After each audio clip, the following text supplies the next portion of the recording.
harnessed the majesty of your psychic intellect and made you my puppet.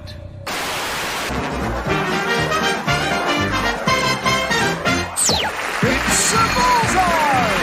And here's your host, Chibnall!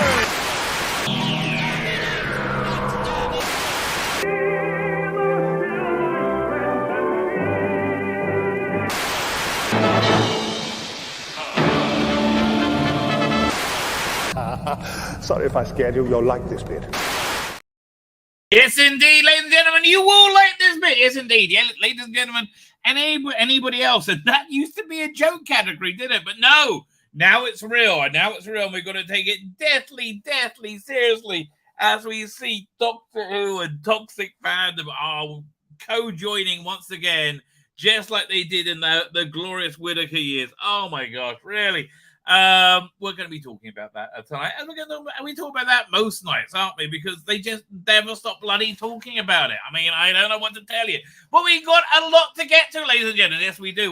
We have the shape-shifting lizard men, right, or lizard people. Are they real? Right, the woman freaking out on the plane. Have you seen that? We will watch that together.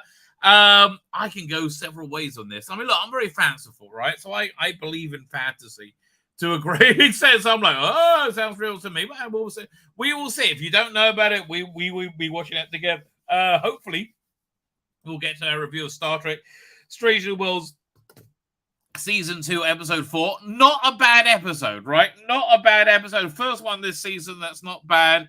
It's nearly rewatchable, right? But what scuppers this whole season, I'm going to say this again when we get into the review. What scuppers this whole season is the insane sexual politics that they ported right over from Star Trek Discovery, right? This idea that women are an abused subclass in the world, and they just need to see examples of women being great scientists and great this and great to be great themselves, because women can't work it out on their own. Oh no, it's so sad. It's so sad. You know, again, by crazy Biden support. Oh, we got so much Biden stuff to get to. That is outrageous, right?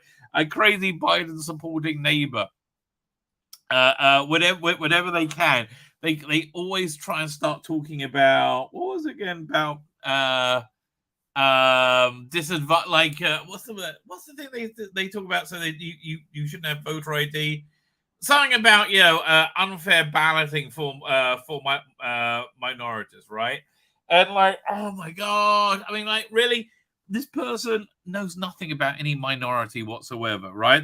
This is exactly the attitude. Oh, those poor minorities, black people, because I'm telling you, these Democrats are more racist now than they were when they had the KKK, right? So they're like, oh, you poor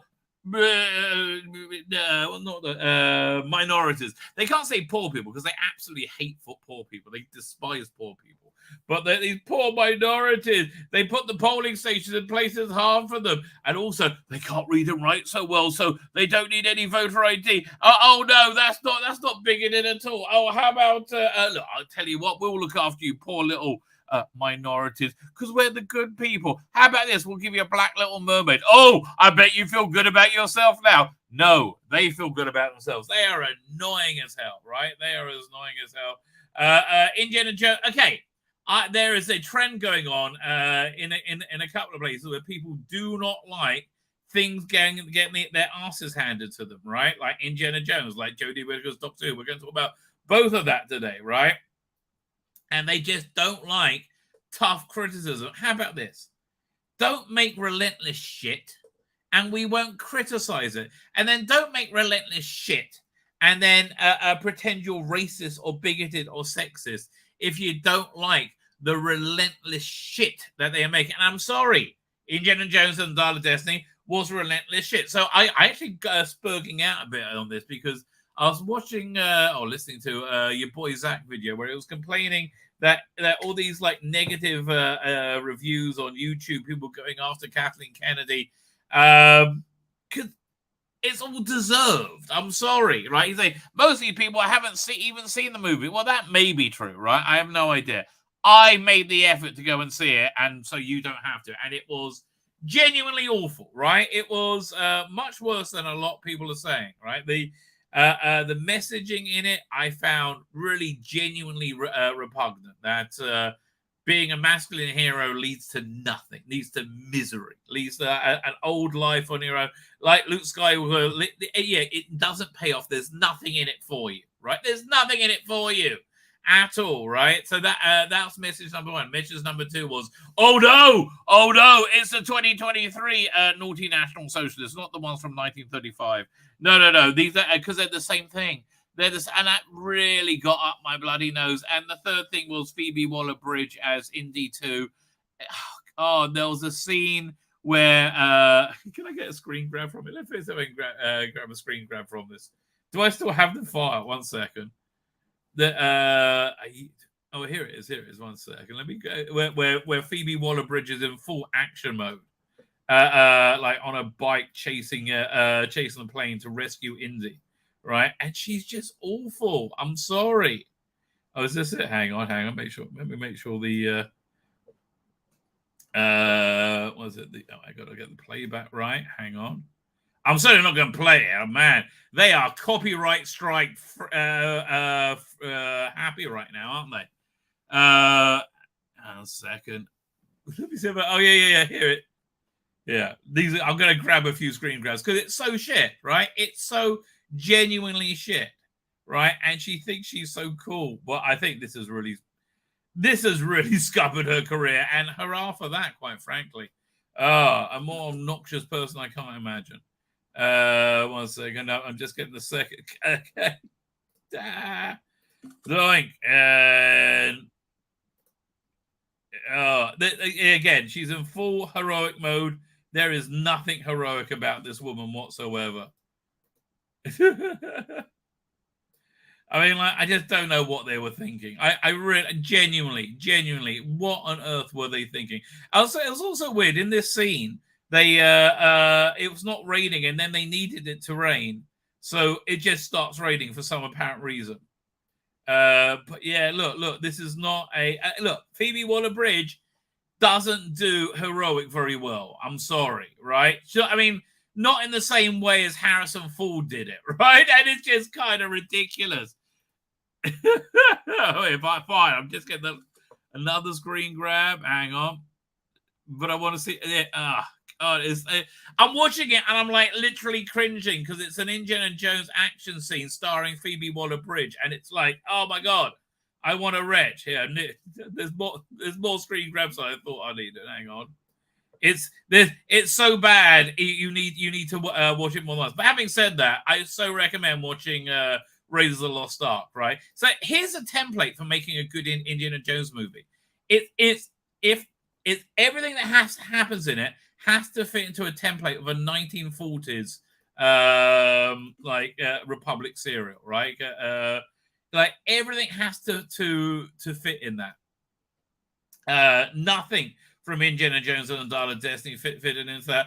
I mean, a little bit from Crystal Skull. I haven't watched it for a while, but you know, why would I? Hang on, nearly there. I forgot how long this bloody sequence goes on for. No wonder I hated this bloody movie.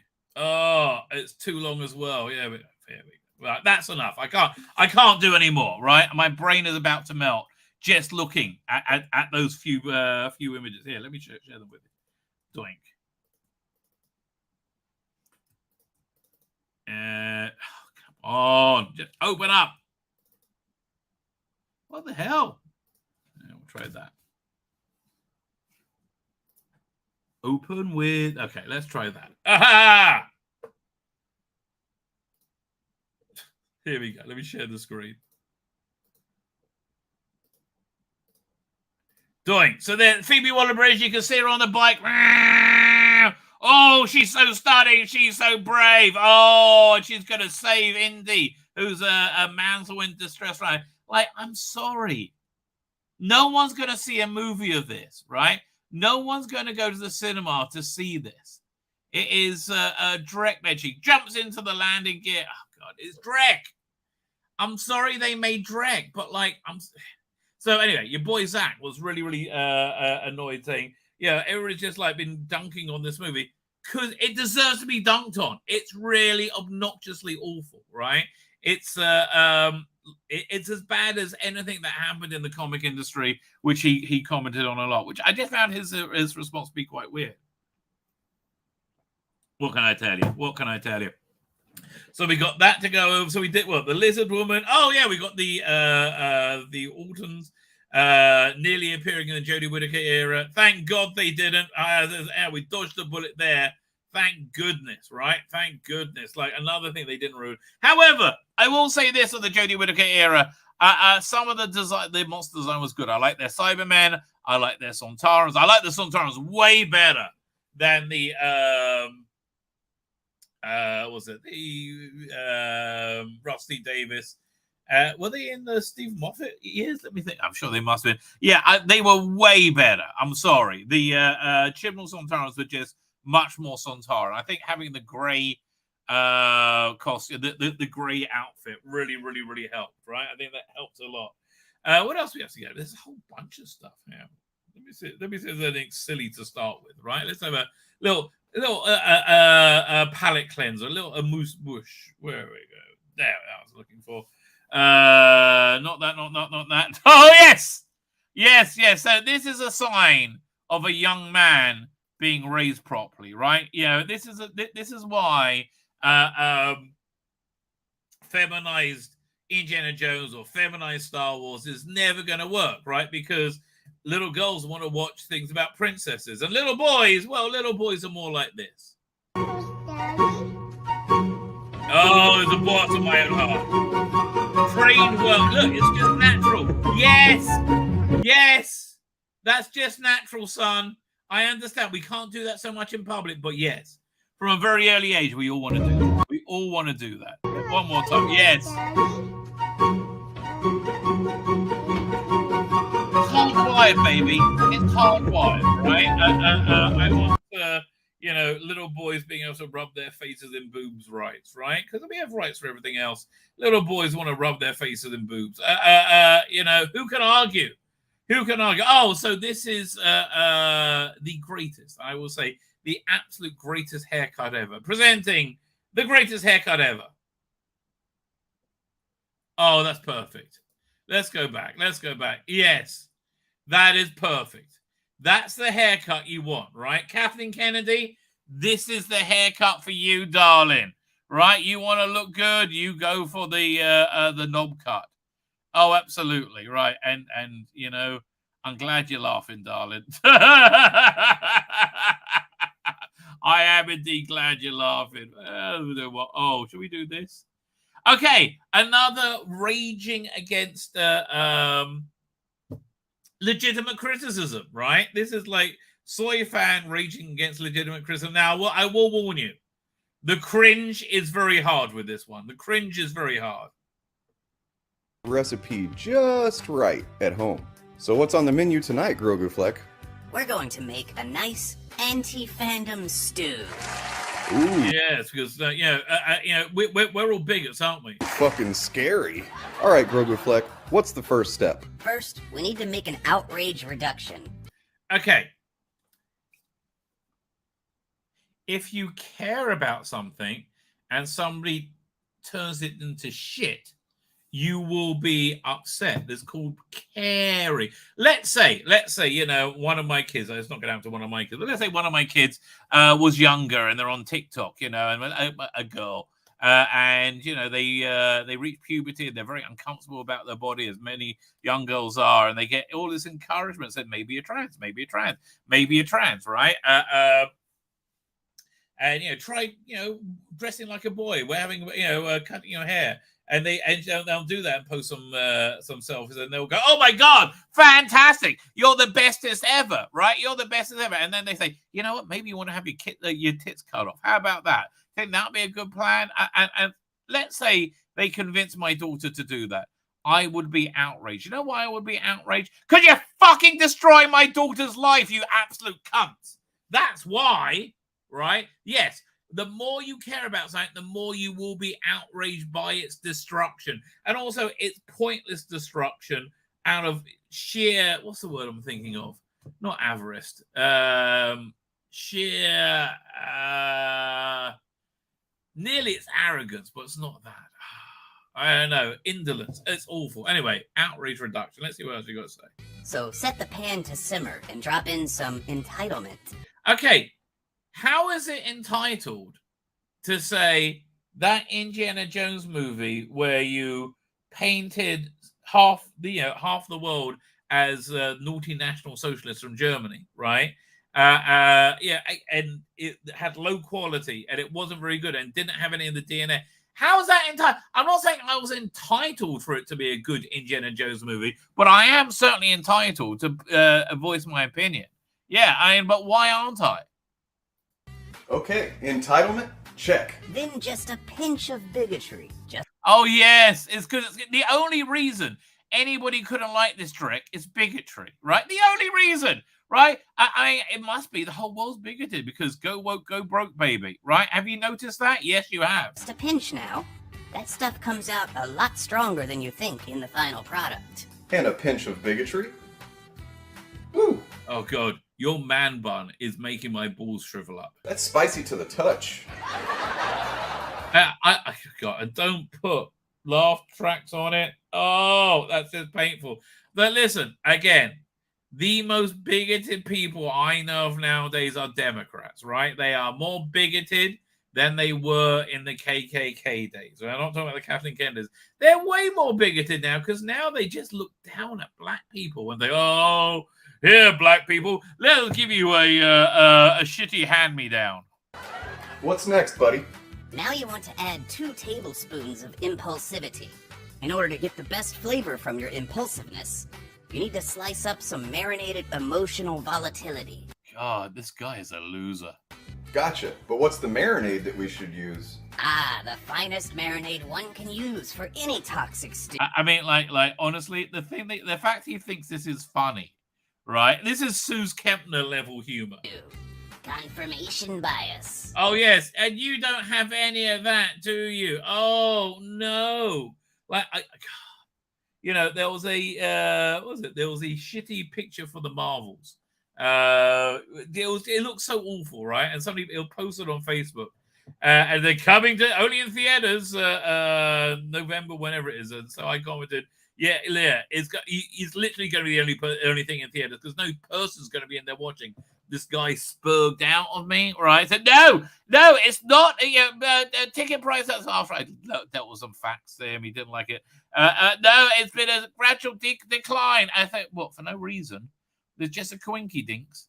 And the best confirmation bias for an anti-fandom stew has been pickled for several years in Mountain Dew and methane. I mean, dude, my guess is you're single, right? I guess this guy is single. And he's projecting a little bit. That's fucking right, dude. Yeah, that's the desired smell. The longer the entitlement and impulsivity is aged in dew and fart. Why is it impulsive as well to put out your opinion? The more volatile the fumes. Now, you're gonna need to dice up some media literacy. Okay, media literacy. Where's the media literacy? Oh shit, sorry, wrong recipe. Oh God! Don't put a laugh track in. It's cringe. Media literacy. Yeah, I was going to say that sounds somewhat complimentary. Accidentally glanced at the list of ingredients for fandom soup. No, that's my bad. For anti-fandom stew, you want to keep media literacy far away from the stew. Yes, because we're just stupid. Right? Yeah. How's this for media literacy? Let's look at let's pull out that Jodie Whittaker rating chart, right? Let's see how media literate we have been, right? So everybody predicted it was going to fall off a cliff and it'll be absolutely reviled and fell completely, right?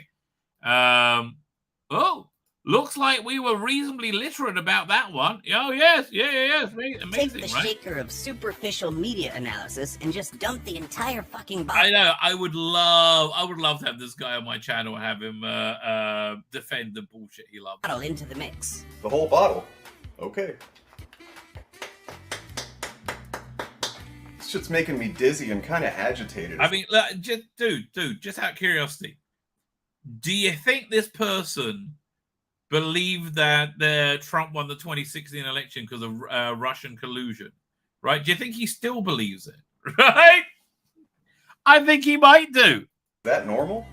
It is if you're not accustomed to the cultural dishes of the Chud region. Oh, yes. I mean, honestly, who looks more like a Chud? I think this dude. Dizzy and kind of agitated. Is that normal? It is if you're not accustomed to the cultural dishes of the Chud region. It's not for everyone. Okay, the stew's been simmering on medium heat for about an hour now. But I've got a few things that I'd like to add to the recipe just to kind of, give it my own flavor. Dude, you don't have any critical thinking. You're a moron. No, fuck you. None of that in my anti-fandom stew. God, that was cringe. That was super cringe. Okay, we're going to watch something else. That's an antidote to that, which is, I think, somewhat glorious. We're going to do a little bit of Superman stuff. And then we'll get to the chat. There was two of these, and I think they are both equally glorious. Here we go. Firstly, let's look at this one. So this looks like I think this looks like a riff on the Frank Quartley cover for All-Star Superman, right? What kind of Superman does the world need? This type of Superman, right? This type of Superman. I'll get rid of that because I'm going to copyright me. But this is what Superman should be like loved by kids. Just everybody's friend, a good person. There for people, right? That's what Superman is supposed to be. That there aren't little people. Everybody matters, right? That's a basic core of goodness to Superman, right? Right. That's why this all feels like Superman to me. And I honestly, I like the Zack Snyder Superman, but it hasn't really. This is what I hope they're going for with Superman Legacy, right? Maybe a bit more buff. But I would love to see Zachary Levi as Superman. I think he would be great, right? I think he'll be better than he was in Shazam. But they're having somebody else. And look, Superman is kind of a relatively easy role to cast, I would say. But yeah, look, this is what Superman should be doing most of the time, rather than fighting world-ending plagues, right? And then he goes off and saves the world at the same time. This is why the character is beloved, right? And this is why the character is supposed to be beloved. No, whoever put this together, freaking excellent. This is Tall Clark on what's going on TikTok. Stay away from TikTok; it's bad for you. And then Dan Hadley reposted this today, and it is freaking glorious. So this was by Zack Snyder and Bruce Timm for the whatever his name for the Superman 75th anniversary. I can't believe I missed it. And we might get a copyright claim, but it's so worth it for this.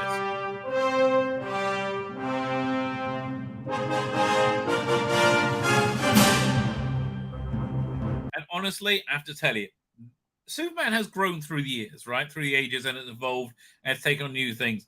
This music is the Superman music. If what's his name again? Not Zack Snyder. Who's it now? I like him as well. He was better in Suicide Squad, Guardians of the Galaxy, whatever his name is, right? I hope and pray he uses this Superman theme, because this is the Superman music.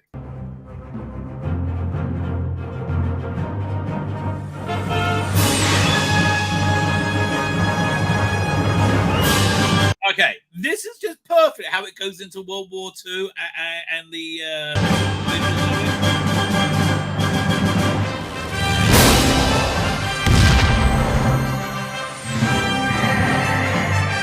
again, the evolution of Superman to George Reeves.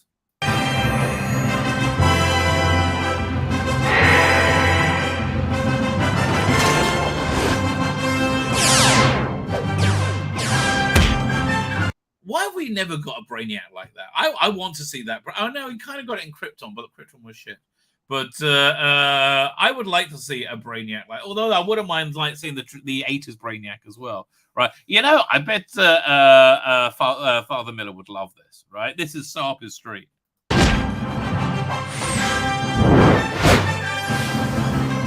I guess we're in the 70s.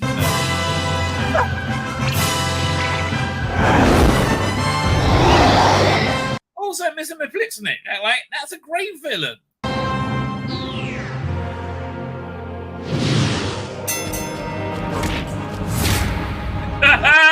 Superman vs. Muhammad Ali. This was awesome.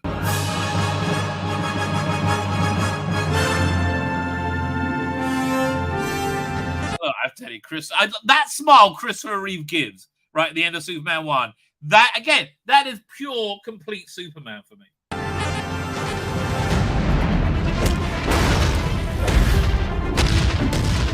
Yeah, another thing is, I really feel Superman should be ultra super patriotic American. Like, what was it in Superman 2 where he flies back with the American flag and puts it on top of the White House? I love that, right? Again, it's pure Americana.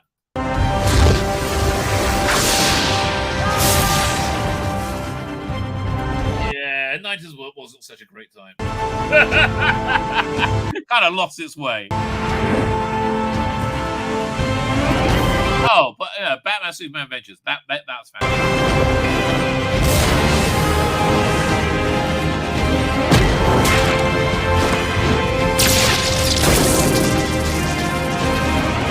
Again, I think this is where Superman's losing way with this like world-ending battles. I think it needs to have as much focus on just his decency and his love of people. Honestly, I think that gives the world-ending battles so much more dimension, right? Him being a great person that everybody loves.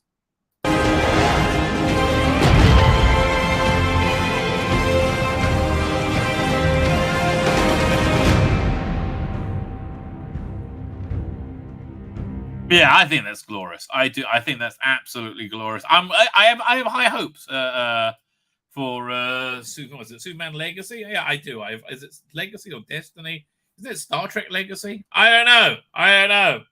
Fine. With that said, let's get to the chat, ladies and gentlemen. Doink. Shiscree. We got here. Oh yes, Indiana Jones Fallout. By the way, where did this Indiana Jones babe come from? I found it very hard to find the right image. Eventually, I went to Midjourney, an AI art generator, and I put in Megan Fox dressed as Indiana Jones, right? And this is one of the versions that came out. Looks nothing like Megan Fox, but that's an Indiana Jones I would get to. And of course, listen, Jodie holding a giant-sized sex doll of herself. That just says Autons to me. That's the way my mind works, baby. That's the way my mind works. That's why you're here. Like, share, subscribe, by the way, everyone. Especially on Rumble. Like, share, subscribe. YouTube. My channel is shrinking on YouTube. But yeah, can you make sure if you're subscribed on YouTube, make sure you're still subscribed, right? Because it's just YouTube is awful, right? At least awful to me. But again, you know, I'm going to be talking about trans rights soon, so that's probably why. I think we can all agree if you're going to feminize Indiana Jones, it should look like me. Yes, I think we can. Let's get chat. Paul Taylor says, "Boom Shanker, may the seed of your loin be fruitful in the belly of your woman." That's of course from Young Ones, the 1980s ones, not the Cliff Richard one. Paul Tozer is here. How you doing? Darren M is here. I bet Darren M is also going to be on Rumble. Yes, he is, along with Cronus Godwise. And how you doing? So thank you for joining us.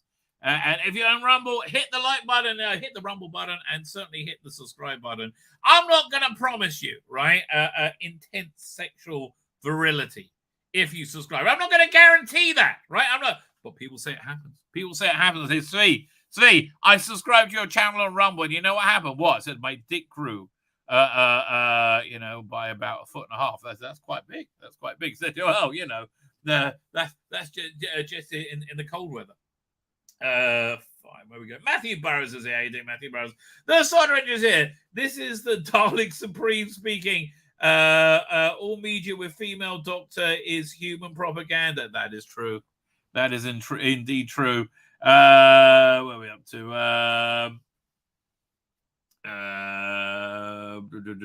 Fine. Matthew Burrows said hello to Darren Emma. Said hello to.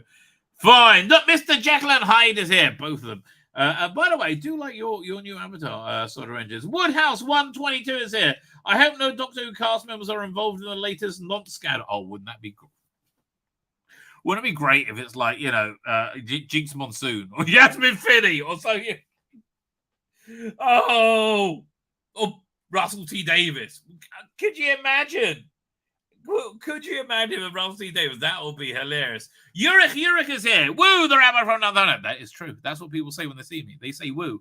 And they can't get too excited. I understand that. Look, you're only flesh and blood, ladies and gentlemen. I wonder if parents of that teenager that was paid $37,000 want their money back. She certainly knew how not to price herself cheap. I have no idea what that was about. Yeah, 1 second. Teenager, 37,000. What happened? Okay, fine. No, I think I'm on the wrong thing. Is this it? No, yeah, from January 10th. Teenage girl loses 37,000 in seconds in horror phone banking scam. Australian teenager lost all her savings worth. How does a teenager have a $37,000 worth of saving? Blimey. So, in a shocking turn of events, teenage girl named, I'm not going to say her name, from Australia, within seconds of banking scam, the 18-year-old was scammed out of all her life savings. How do you have 37 grand at 18? Right? She clearly is working from the age of 14. She saved up $37,000 over 4. How much is 30? Is that Australian?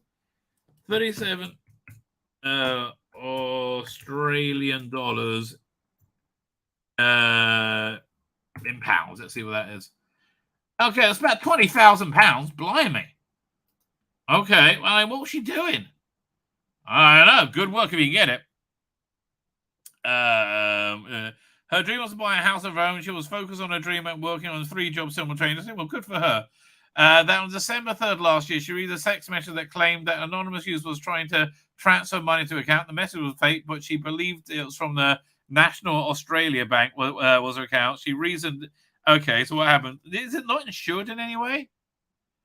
Okay, if that's the story, I feel very bad for her. What can I tell you? Is here. 07 to all. You keep telling me what that means. I keep forgetting. Here, 1 second. Let me do 07 meaning. Salute. Thank you, sir. Oh, there you go. That makes a lot of sense. Hey, you know what? You young whippersnappers. Woodhouse 120 said the video was as funny as chronic diarrhea.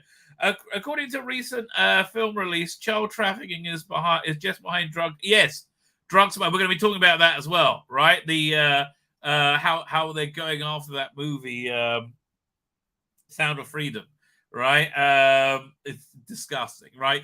Like you don't want to be in the pedo camp, mate. You do not want to be in the pedo camp. Is this the reading the elites want for the mass illegal immigrants? Yes, it's exactly what they want, right? Exactly what they want. So one of the things they say, which is just the most horrific thing, I'm like, what are they doing with all these children, right? What I mean, raping them, obviously. That's a big one. But apparently there's a drug that is secreted into a brain of a kid when they die, and the more terrified they are, the more potent it is, and it gives you an incredible high and makes you look younger. Which is these things. So, man, I hope that's not real, right? I hope that's not real. But boy, mainstream media, they don't want you to think there's any child trafficking going on. They don't want you to know about it, right? Cam Crash Course is it? How are you doing, sir? Thank you for joining us. Where are we going up to? It's Canada Day, blimey. Canada was a great place. Colin Archer. How you doing? Oh, how you doing, Dr. Alex? Thank you for joining us. You sent me an early access, but you sent me one on Friday, and I didn't get a chance to listen to it yet, which I really want to listen to. Because I subscribe to Dr. Alex's Substack. I am lucky enough to get early access to a lot of his releases, which is mainly AI. AI Doctor Who. So there's a very good Tom Baker one he put out, and he has a great Tom Baker AI, right? It really sounds like it. But listen, I would recommend subscribing to whatever it is, Substack. Dr. Alex, if you're a mod, please put the links to whatever anybody can say. You know, let me mod you, right? I think I can do that from here. 1 second. 1 second. Right, I'll go there. Let me, if I do, I think I'm already a moderator. No, okay, yeah, you're a moderator. So please put the link into whatever it is you can subscribe to, right? Because it's worth subscribing to. Chris Reeve was superb, brave, everyone is, and he has yet to be top to the Man of Steel. I totally agree, right? And again, it was I like what's his name, Henry Cavill a lot. I like him in everything a lot. I think he's excellent, right? But they never focused on the good person side of Superman, just his angst, just his struggle, right? Because Superman needs to be helping cats down from trees, right? Why? Because he cares about people. Right? I mean, that's basically it. You know, I think Superman's a character that you're not supposed to overthink, I believe, right? Oh, the BBC presenter will pay 37 grand for new pictures. Well, good for them. Thank you. That's what they're talking about. Alan Carr says Moxie. Probably. Again. What's going to happen if it's Russell T Davies? Right? I mean, listen, I'm not saying he's a perv, but boy, is he into sex, right? The hell of a paper route, says Dr. Alex. Indeed, yeah, through Tasmania. There you go. You put your stuff back in his Patreon. Highly recommended. Well, Paul Taylor is there. Were you the first person to say hello to? I do not know. Maybe, you know, it's in the past me now. Lars Brett's strippers for me and guitars if I had the Dodge. Well, yes. That will definitely make sense. Fine. What shall we start with? Lizard people? Maybe lizard people, right? So firstly, I don't want to echo David Icke at all because he's a huge anti-Semite, right? But that being said, this freaked me out. So I got several thoughts on this. So first we have this thing. Where is it? Where's the wall? There we go.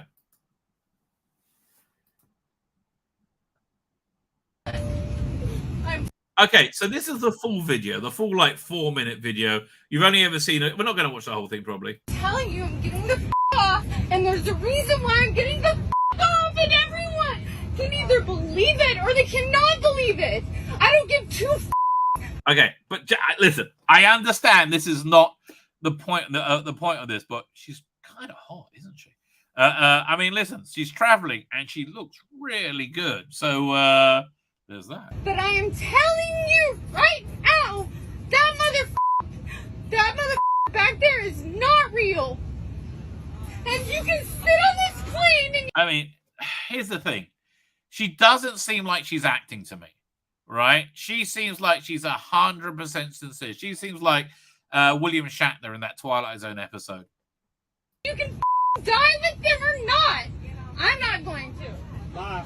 This is a new video made by another passenger who was on the flight the woman on the plane was on, who became distraught when she realized she was supposedly sitting next to a shapeshifter. Hey, stop the fucking plane. Stop the plane! I mean, again, might be on drugs, she might be crazy, might be telling the truth. That's the annoying thing. Yeah, she can sit places, Matthew Burrows. I mean, that's the annoying thing of the world today. I don't know what to believe anymore.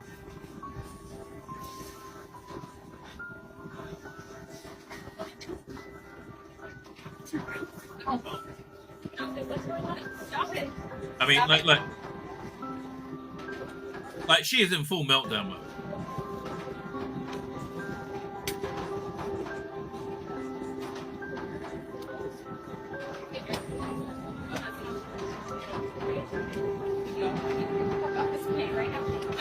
Off this plane.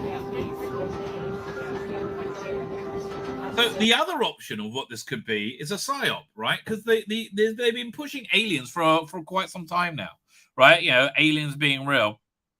This could totally be a psyop to convince us that aliens are real, right? So apparently the guy sitting next to it in a green hoodie his eyes blinked the wrong way, like this way instead of that way, or something like that.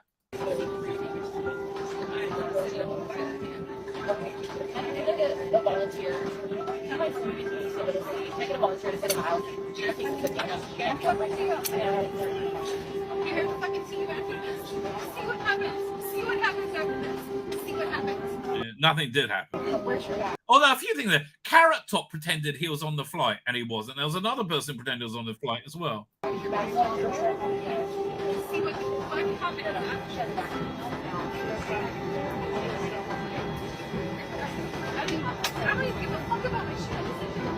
Yeah, look, that person is freaked out, okay? They're not, maybe they are freaked, they don't see.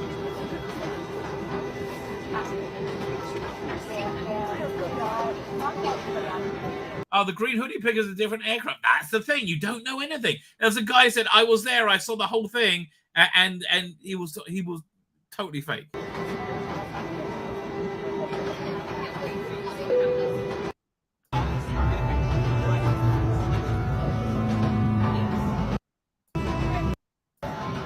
Yeah, well, she's a licensed attorney and she wants to have a fight with someone. I'm sorry. This woman doesn't look like a licensed attorney to me, but okay. I mean, maybe she's crazy. Maybe she's nuts, right? It could be, and this is a mental breakdown. But she seems sincere to me. Everyone else says she doesn't look like she's on anything. She doesn't. That's the thing.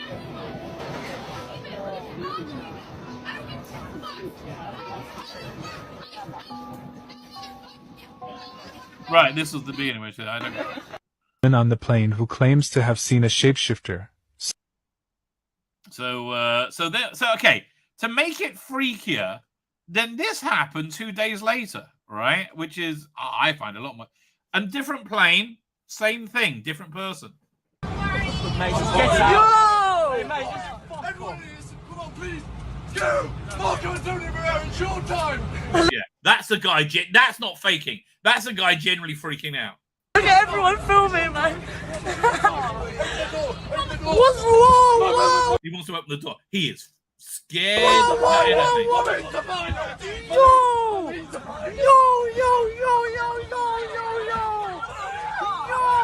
Okay, that's fear.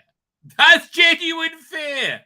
Or it could be the intelligence services like injecting somebody with some kind of psychotropic drug that will dissipate to make people do this. Yo!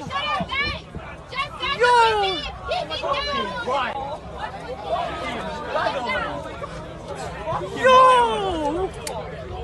Get him out! What the fuck is happening right now? Weird shit is happening right now. So apparently, this is purportedly the guy in the hoodie, right? Well, firstly, there was this hoodie pic, a picture of him, but somebody just said that's not him. That's from a different flight.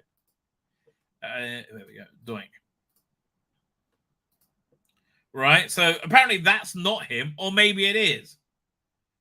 But nobody's been able to interview this woman yet, which I find a bit weird as well. So here's the guy who she freaked out about. I'm telling you, I'm getting the off, and there's a reason why I'm getting the off, and everyone can either believe it or they cannot believe it. I don't give two but I am telling you right now. Okay, she's super hot. I mean, listen, maybe the fear is making her like hotter, but like she's very put together for a flight. That mother back there is not real. Alright, so the internet has heard the story of the woman on the plane with the reptilians. But thanks to her delaying the flight, I just got home, so now it's my opportunity to tell my side. I don't think that's the case. But okay, I think he probably got home a while ago. The story is the guy in the hoodie. So we're attempting to fly out of Dallas, Fort Worth, and then basically this woman, she sits next to me and she's clearly been drinking. I'm minding my own business, and sure enough, she sees my hoodie that has this Freemason logo on it. And on top of that, she noticed my ring, so she started to ask questions. Nothing dramatic, just asked me, do I know what these symbols mean? Why am I wearing it? What's the purpose? Yada, yada, yada. And long story short, I basically just say, hey, I'm a Freemason. I even briefly explained how I educate about Freemasonry here on TikTok. Next thing I know, she basically starts to grill me about low-level Freemason and that it's all Satanism and that it's ruled by reptilians and blah, blah, blah. Yeah, I don't think that's correct. So I simply put my hood up and I started to ignore her and basically just mind my own business. She starts getting louder and louder, and then basically she's like, you know that they worship Lucifer at the top, right? So I looked at her dead in her eyes and I said, I am Lucifer. I heard one individual laugh behind me, so I figured somebody got a kick out of it at least. She starts running up and down the aisles, freaking out, saying I'm a reptilian, and then all this other stuff. She's going to get off the plane, yada, yada, yada. It's a credible story. But who knows? It doesn't show all the footage. It just says that she's trying to get off the plane because of, I'm not going to say it here on TikTok. I don't want to get banned. But then also talking about how, I'm secretly also trying to take over the world. So I looked back at the guy that was basically chuckling before, and I winked at him. So I basically whispered something under my breath saying that, Freemasons don't care to rule the world. We rule the universe. And I looked back at the guy that was laughing before and just kind of winked at him because he started laughing again. Well, I didn't think that she could hear me, but evidently she did, and it actually escalated it even further, and then they delayed the flight, and so on and so forth. So moral of the story, don't believe everything you hear on the internet. And Freemasons don't care to rule the world when we rule the universe. Alright, so is that real? Is that not real? Who knows? Who knows? It's strange. I think it's fair to say that's pretty darn strange. I have no idea what's going on with that, right? I really genuinely have no idea what's going on with that. I have no idea what's going on with this either, right? So, hang on 1 second. Where we go? We'll start over here. Oh, wait. This is this is a little side thing. If your bus gets delayed, right? This is the best way to say sorry to people about that. So I assume this is in Russia.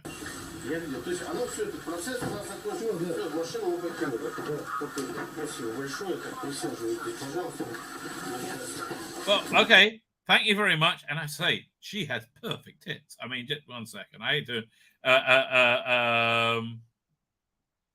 they're just perfect. I'm sorry. Absolutely perfect tits. Well done, darling. You can delay my bus again. That's just weird. Okay?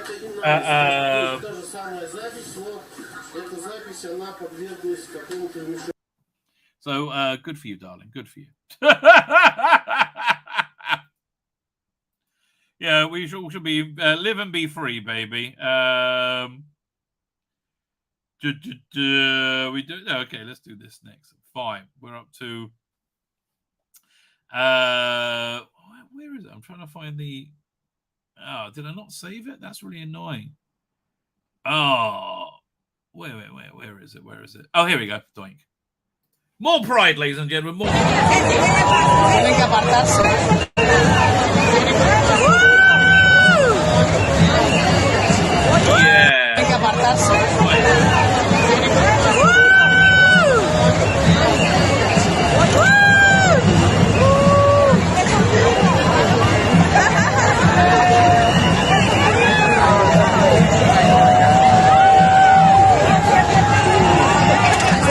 This is called public indecency.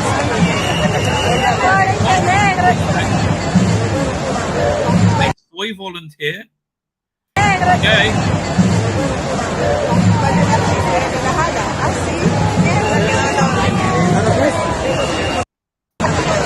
Okay, so that's what's going on in the LGBT world right now. And most people are not that into it, right? Most people are not too enamored with it. But Rossi Davis, loves it so much. Loves it so incredibly much. Here, 1 second. Share screen. So BBC just put out this graphic saying, what you're looking forward to most. And Yasmin Finney and Ruth Madlace both seem to be very shoehorned in, right? Are they major characters? Or are they just saying, look, we got a wheelchair one. Look at us. We're good people. Look, we got a tranny one. Oh, yes. Look at us, right? Look at us. We're so great.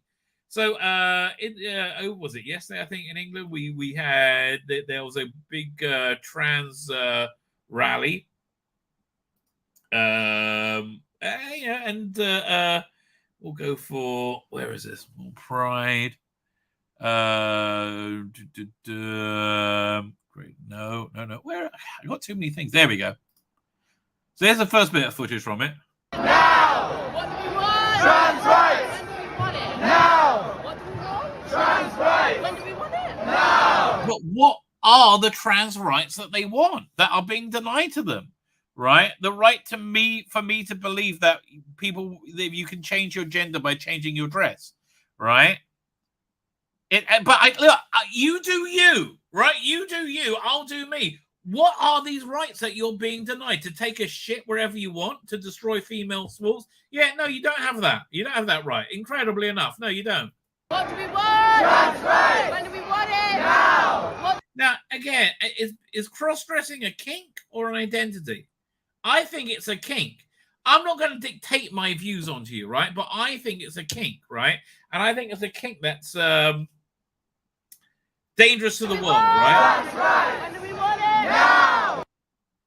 Fine. So, yeah, they want trans rights, which I think is why Yasmin Finney is front and center in this. And if she's as prominent as the other four people on, her and Ruth Madley, if they're as prominent as the other people on this, that's a big mistake, right? That is a big mistake. And here, look, bottom line is this.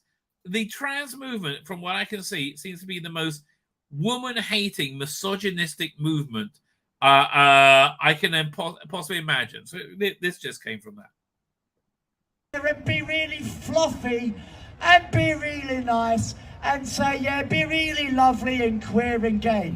No, if you see a turf, punch him in the fucking face. Yeah, I was gonna come. Yeah, dude.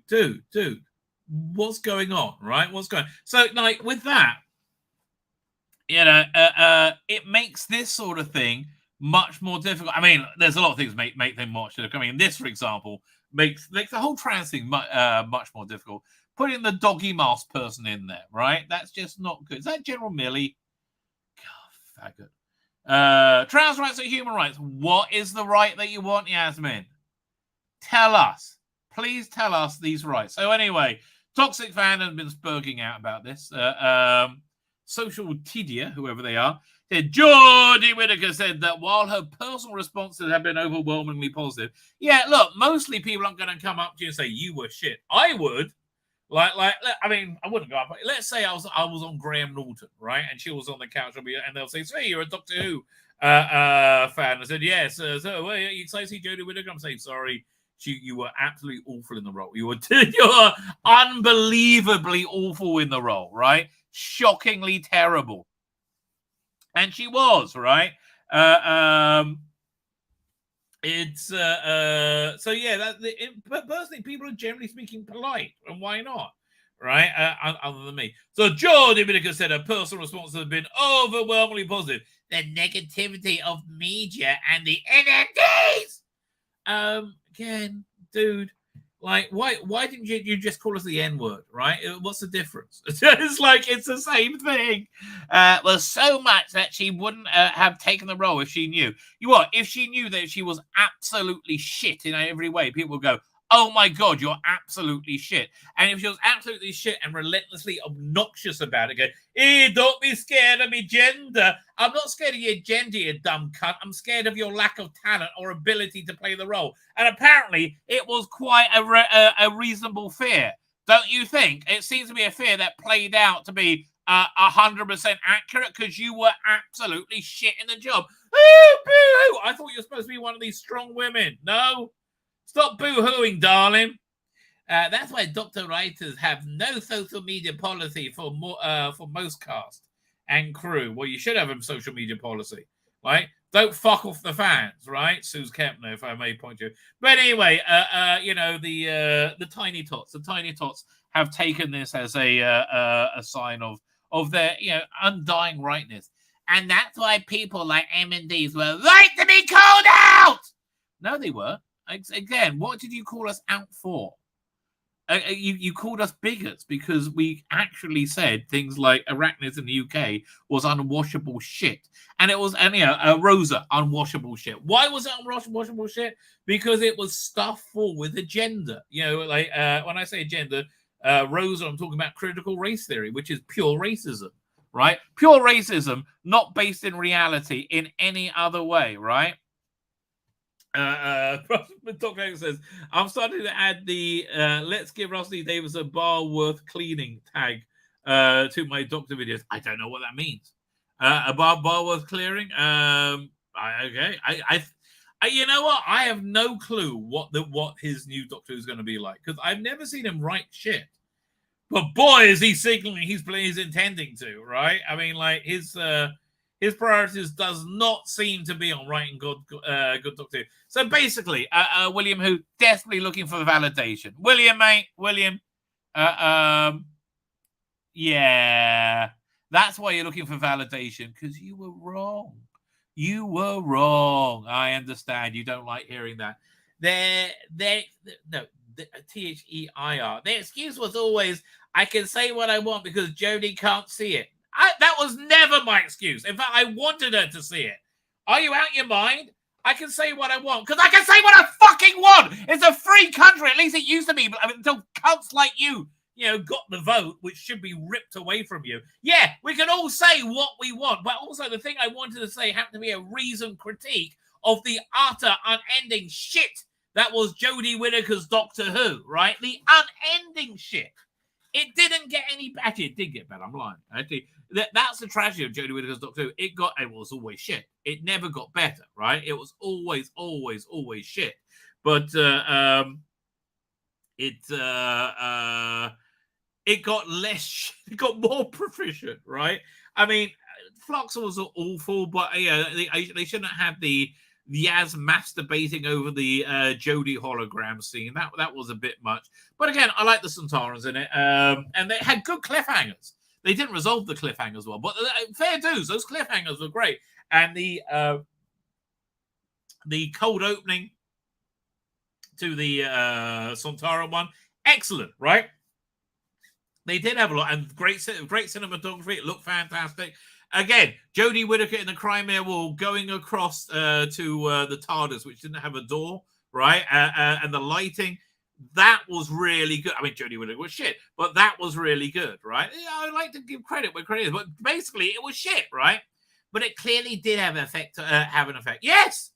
Yeah, I'm sorry that again, John Barrowman, being cancelled by cunts like you, did have an effect on him, yeah.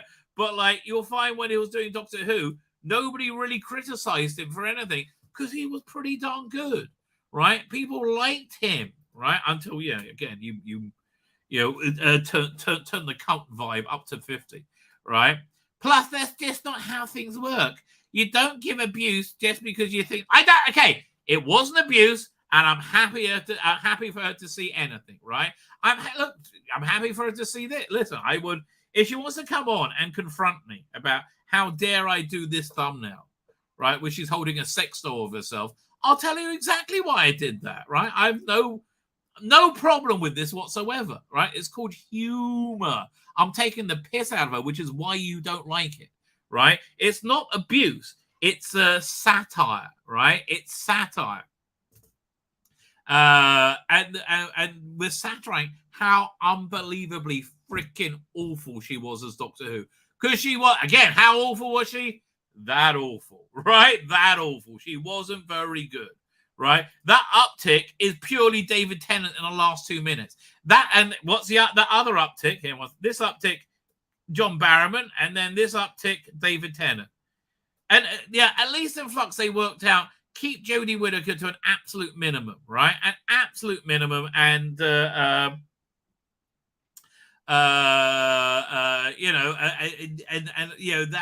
seemed to work slightly better.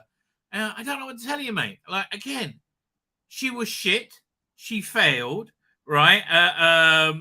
And that's just reality. Colin Archer is very accurately says over here. Oh, where'd it go? Come on. But satire and laughing at them is abuse to them. I understand, right? Because they're not stunning and brave, right? They are weak as bloody water, if I may quote Mrs. Slocum. That may quote her accurately. All right, what's the next thing I have to get? We got that. Hang on, doink. Which segues quite nicely into this. how at least one thing was saved from the evil Jodie Whittaker reign, right? Even though, again, they did a pretty good job on the monsters. Basically, anything without Jodie Whittaker was okay. So this came out, in the least surprising thing ever. Pete Matigue begging for a job in the new Doctor Who, like, I'll suck your dick. I mean, like, Russell Davies said, well, get in the line, mate. I got a ton of people here. Jinx Monsoon's got to finish. Then it's Jasmine. Basically, it's all about getting my dick sucked. I like a lot of that. And don't be wrong, I like it too. But dude, can you focus on Doctor Who a little bit? Jodie Whittaker's Doctor Who episode almost brought back the Autons. Oh, Ecky Thump. Ryder, Pete Matigue. Oh, I love the video, the trailers he does for the Doctor Who Blu-rays. They always like a Pete Matigue movie, the Pete Matigue film. I like Pete, mate. Dial it back. And the last one, didn't the last one have? Like the opening line was about there being lesbians going spelunking together. Dude, why are we always focusing on 3% of the population, right? No one needs to be told it's okay to be gay, right? They're all fine with it. Everybody's fine, baby. In fact, the only thing we're not fine with is you waving your naked junk in my kid's face saying, this is normal. Same thing with the trans thing, okay? Look, bottom line is this. You all are screaming at us that this is normal!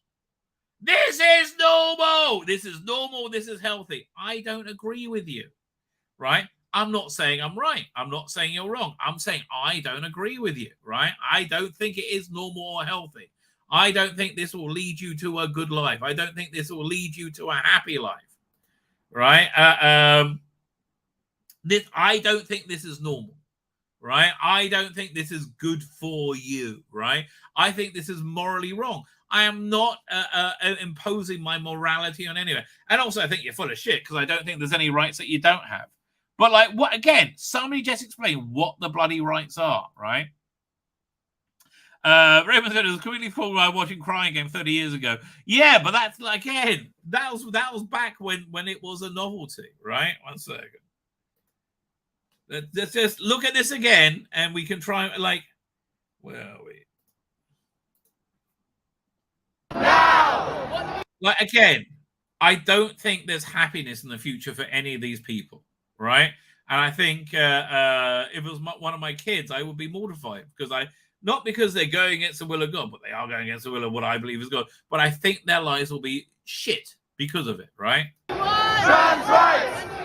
Now! What do we want? Trans rights! When do we want it? Now! Okay, again, you keep telling me this is normal.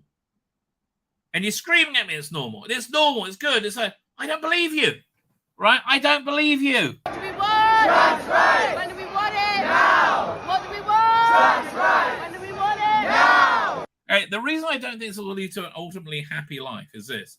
Because essentially your choice in life is you can do what you want or be the person you want to be. These people are doing what they want and they're telling themselves they're being the people they want to be, right? It's I just think it's going to lead to essentially misery, right? It's my belief, and again, I'm not imposing my belief on anyone. I'm saying that anyhow, that is my belief. I'm not saying I don't think it. I think it's significantly less hateful than people who advocate trans rights for whatever they're missing. I have no idea.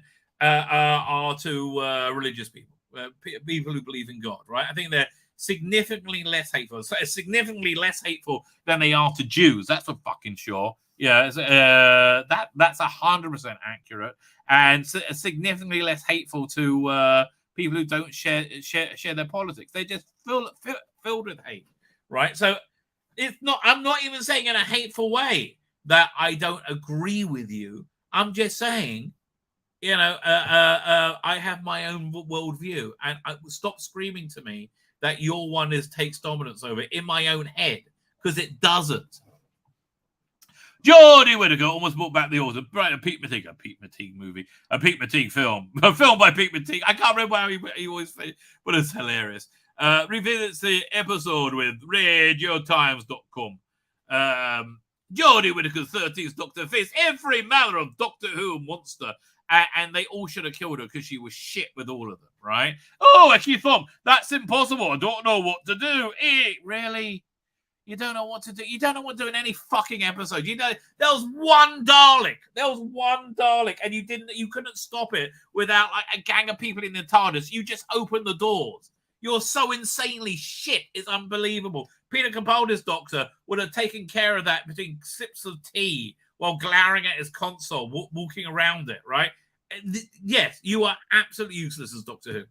Writer Pete Matigue has confirmed that the episode which saw the Doctor, Yaz, Graham, and Ryan investigating strange phenomena was originally supposed to be include the Autons. As he visits season 11 episode Kablam for a new novelization. How's that selling, mate?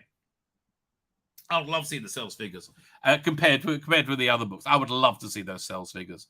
Is it, we're practice. We really want to do a plastic story. It was a story about the impact on plastics on the planet. Also would have been an Autons story. See, that actually would have been an interesting way to tell your fucking story. Not like, oh, look, we got a gay spaceman and a gay policeman who are not gay at all. Who look super duper straight.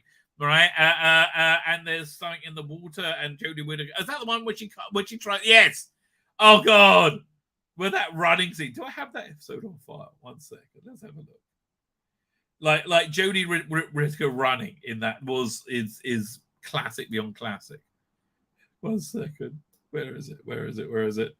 Jodie. Icky thump. Which episode was Praxius? Hang on. Okay. Now I've got to look it up. Doctor Who Praxius. Episode 6. Okay, fine. Let me see if I can pull up that clip, because it's been too long. We forgot how freaking awful she was, right? Oh, she might stop crying. Icky thought, well, don't do shit. And don't be in a profession where people will look at your work and judge you on its fucking merits. I don't have to convert the file. Forget that. Maybe let's see how long it's going to take. Hang on. Maybe I'll finish the article. Let's whip open Handbrake. Okay, 1 second. Doctor Who. This doink. Be 11:06. Doink. Okay, and MP4. That's it. I wonder how long it's going to take to. I'll start converting it. Not long. Be like 2 minutes or so. It's just whizzing through it. Under 3 minutes. Fine. Let's read the article. He's so shit. Fine. So they wanted to be writer Pete Matigue on the episode. Fine. Blah blah blah. As he kablam blah blah blah. Autumn story. Originally, that was going to be an autumn story. That was not. That will not surprise you to know. Yeah, it was very obvious. It's all about plastics, right? In fact, it was weird that it wasn't an autumn story. It didn't become that, which is a shame. But I'm pleased. It was weirdly kind of prescient of the kind because it was about a pandemic 2 years before that happened. So that was kind of scary. No, it can only be prescient if anybody actually bothered to watch it, and nobody did, right? Prescience only works if there's any interest whatsoever. No, it's been memory hold instantly. Pete Matigue added, what did happen with the autumn side of it? I think at the time they were looking at the series as a whole. Chris Chibnall was deciding whether there were too many old elements, so it went out the window quite early on. Honestly, I'm surprised they didn't stuff in as many member bearers as they possibly could. Anything to hide Whittaker. But again, this was season 11. They didn't realize how unbelievably bad she was then, right? Season 11 was mostly filmed before, mostly written, I think mostly filmed before season 10 even aired. It was season 10. Was it 10? I don't remember. Season 12, right? Yeah. So season 12 was basically filmed before season 11 even aired. They didn't realize how badly it was going to go down, I think. The Autons, which first appeared as as part of John Pertz's era, last featured in the Matt Smith two-part story Pandora. Doesn't really count. Right, the Romans, right? And they weren't really Autons. I mean, they were. But like an Auton story, I would say, were the Rose, where they were Autons being Autons, right? As for Kablam, McTeague recalls that Chibnall was keen to take on a space Amazon idea, with the pair being inspired by The Force Awakens. Well, that's not the good inspiration, which had recently been released. Just the energy of the film, the fun of it, I quite liked at the time. God, if only I knew what was coming, right? If only I knew what was coming down the pike. It was not good news, baby. So for me, it was really about adding more meat to the story, a lot of backstory, fleshing out the characters, making them gay, right? Yes, let's make the Spaceman and Warren Brown gay. That makes so much sense, right? So much insane sense. And being able to scale those pieces up was really good in because 45 minutes of fast-paced television on a restricted budget. There's things you just can't achieve, like competence. Yeah. But in a novel, I was able to do everything I wanted, so I can't. Nobody cares, mate. Like genuinely, nobody cares. Has this converted it? Here we go. Let me see if I can find the clip of her running, because it is freaking hilarious, right? Every time. So it's not like the other Doctor Who stories where I make, oh god, oh, every time, everything I see of this is awful. Oh, it's the wrong one. This is, what's the name? Demons of the Punjab. Fuck that. Hang on. Open source. Let's try it again. So 1206. Okay, let's try and convert that. Oh, that was dumb of me. Be another 3 minutes. Fine, let's look at this other article while we're waiting. Speaking of things that were shit in Doctor Who. Yes, he was. Adric was shit. Okay, get over it. But you know, I think he was it John Nathan Turner's masturbatory fantasy. So you know, that seems to have a fine, strong tradition in Doctor Who. Doctor Who star Matthew Aldridge was unprepared for show. It was a shock. Well, one expects that being Doctor Who will be a lot of fun, and sometimes it was, but a lot of the times it wasn't at all. Well, he was only 18, but I think he was having quite vigorous sex with Anthony Ainley. But a good, hard, rough shag, and then they would have sex. Matthew Waterhouse, star of Doctor who played Adric from 1982 and a brief appearance in 84, has spoken about the difficulties faced when first filming the series. Well, in that big bondage scene with the Master, I had to fight not to get a boner. But other than that, speaking in this month's SFX magazine, will be available from the 12th of July. So we'll be reviewing that on the 12th of July. By the way, I'm seeing Mission Impossible on Wednesday or Thursday. I hope it's Wednesday, because I'd much rather live stream on Thursday. But we will see. So I'm not sure. I think that's the 12th, right? Wardwell said it was absolutely amazing how little preparation there was. Yeah, right. There was zero, right? It was incredible. They just gave them costumes, said off you go and do that. They know they didn't know what they're doing. Now, the fact they came out with anything halfway watchable was somewhat miraculous, I would say. Wait a minute, doink. There we go. Where are we? So speaking, Waterhouse said that it was absolutely amazing how little preparation there was. Janet Fielding was amazed that her changing room didn't have its own shower, and I think she's got a fair point, quite frankly. I had lunch with producer John Nathan Turner, and I went straight into rehearsals. Well, straight into rehearsals, give or take a blowjob. I wasn't even introduced to Tom Baker. Oh my God, yeah, his meeting with Tom Baker did not go well, right? Tom Baker was not receptive at all. He was in a rough place in his life, right? He was just breaking up with Lala Ward, I think. Oh no, was he just No, he was just breaking up with Lala Ward at the time. And he kept talking about how he had these rings of sweat under his armpit, and there's complete disdain for him, right? So I wasn't introduced to Tom. Tom arrived late, actually for the first read-through, I remember him looking worse for wear. Yeah, it probably came in, strung over. That's very, very likely, right? Wardhouse also admitted he found the fourth Doctor star, Tom Baker, to be a very difficult man to work with, and his first 3 stories as Adric were depressing to make. Yeah, this is old news, right? Old news. Waterhouse continued, I don't like being negative, but I think the East Space trilogy is absolutely wonderful. I enjoy the East Space trilogy, right? I do. I mean, let me think. They all could have been better. Warriors Gate is certainly very good if you are off your tits. I mean, like, the more off your tits you are, the better Warriors Gate is. And makes more sense, strangely enough, right?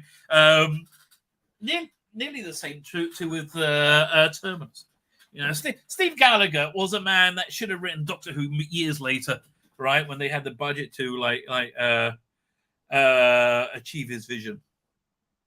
But man, this shows you how little Doctor Who news there is in the world. That they're scraping a Matthew Waterhouse interview out of SFX that comes out in a couple of days, right? One expects that being Doctor Who will be a lot of fun, and sometimes it was, but a lot of time it wasn't at all. I was completely unprepared for the shock. Okay, yeah, I get that. Waterhouse explained that again, this is such old news. Relationship with his co-star Lala Wall continued to contribute to the frosty atmosphere. Really, Lala Wall was a cold, frosty cunt. Who could have believed that? That's why the main reason I stopped buying the Gallifrey series from Big Finish. I mean, other than this was way before the Jodie years. It's just I couldn't take paying any more money to hear Lala Wall huff and sigh. I'm like, just leave me alone. And he found the dynamic together being very hostile, rowy and fighting. Well, they were in the middle of breaking up. You should have been there in season 17, where Lala Ward was literally dripping wet with excitement at the thought of Tom Baker. 1 second. Yeah. Let me find a clip from City of Death, right? That will where are we up to? Doink. Because you will see how unbelievably wet she is for Tom Baker. It is. I mean, like, I think they had to mop the floor. In between take City of Death. Doink. Doink.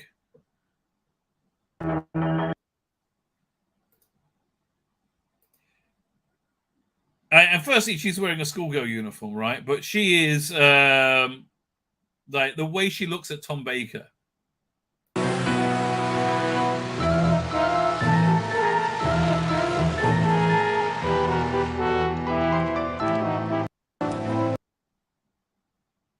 Oh, now I'm into watching City of Death. But it's in the... Yeah, there we go. We might spoil a priceless work of art. What? That man over there. Don't look. I mean, she's dressed as a schoolgirl. Really, darling. I mean, like, I think that's you're saying something. But yeah, all the way through City of Death, she is like heaving with desire for Tom Baker. All right. While Waterhouse character Adric was killed, the actor continued to return to role on Big Finish, occasionally, including alongside Baker. He did a few, yeah, but look, he's older now. Much more mellow. This year, Big Finish is releasing an 8-part audio story called Once and Future. Which is the only thing I'm really kind of enjoying right now from Big Finish. I still haven't finished listening to the last Tom Baker box set, and I still haven't finished listening to the Master one, which is probably decent. I've lost any desire to, right? I really have. Speaking of which, great interview with Christopher Eccleston here. Where are we up to? Download. There we go. Where is that? Doink. Oh, we've got that to get to as a 5. But there we go. So this is very Christopher Eccleston, very, very honest. You kind of had a complicated relationship with Doctor Who for a number of years after you left the show. I have a complicated relationship with everything. Don't we all? What was your... Except one time he had Adric was played by Manuel from 40 Tales. Yes, Andrew Sachs played old Adric in one of the Thomas Brewster stories. First step to an improved relationship, like how did you get to that point? Bankruptcy. Divorce. Custody battles. Wow. Okay, he's just not a cheery guy. Okay. Sorry. Yeah, I mean, listen, people lie, don't they? Money. That's fair. I'm sorry. No. I'd love to say, because I love you all. It's a job as well. I loved playing the Doctor. I did not love some of the people I had to work with. Just like you don't like to love, like everybody who works in your office. It's, I don't know how I feel about this. I like the honesty, right? I really genuinely love the honesty. And he said, look, I wanted money. I mean, but, you know, he had a very bad time making the show. The first convention I did, I was stunned by the personal stories. I mean, I'm an actor. My job is to study people. And I get so much information from you all. I get... Is that a compliment? I think it might be. So much material. And the standard of the writing on Big Finish, I can't believe that. Well, look, it was good, right? It was good, but man, I dropped out, right? I dropped out because it was full of agenda, right? I wish it was just story. And also it's weak, right? The box sets are just not worth the price, and I'm not interested. Some of the dramas I've recorded for audio have not been used visually in the television series. That's the thing about Big Finish, that their writers are top draw. Thank you so much. We're so happy to give you our money. Thank you. I'm very happy to take it. And again, I you know what? I think I prefer that to being lied to. I really do. So good for him. Good for him. Oh, is this nearly done? I was like 5 seconds ago. Here, 1 second. Let's just have a quick look at Jodie running. And then we'll look at something even more pathetic, something that maybe Biden. So if this is the wrong episode, forget it. Stop. I hate not having a cold opening. Oh, yes, it's gay astronauts, of course. So they're like, okay, plastics. Oh, yeah, wait. This is one of the worst runs of all time. I'm the Doctor, by the way. Aramu and Suki.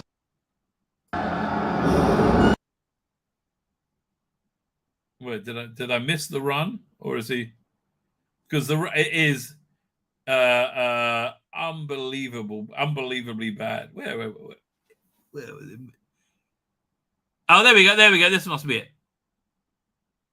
Oh yes. Especially work like this. Need some help over here! God, there's nothing about her that's remotely like Doctor Who.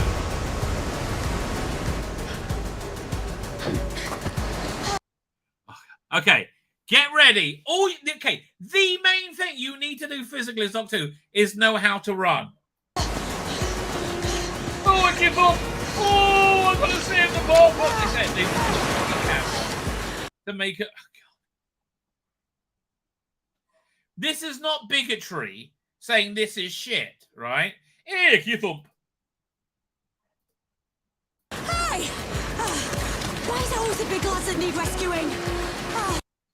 Go away. Oh, go away. Blight on humanity that you are. Speaking of blight on humanity.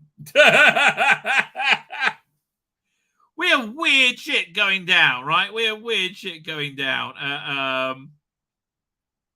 Ladies and gentlemen, the president, the leader of the free world, okay? This man is in charge of a nuclear deterrent. Included groundbreaking Asian Americans like Vera Wang and Joan Shingang, I'm going to pronounce right, Shanga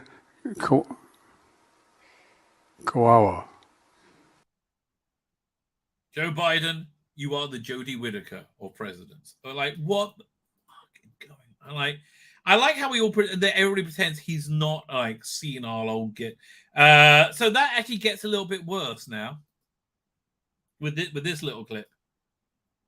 Sorry.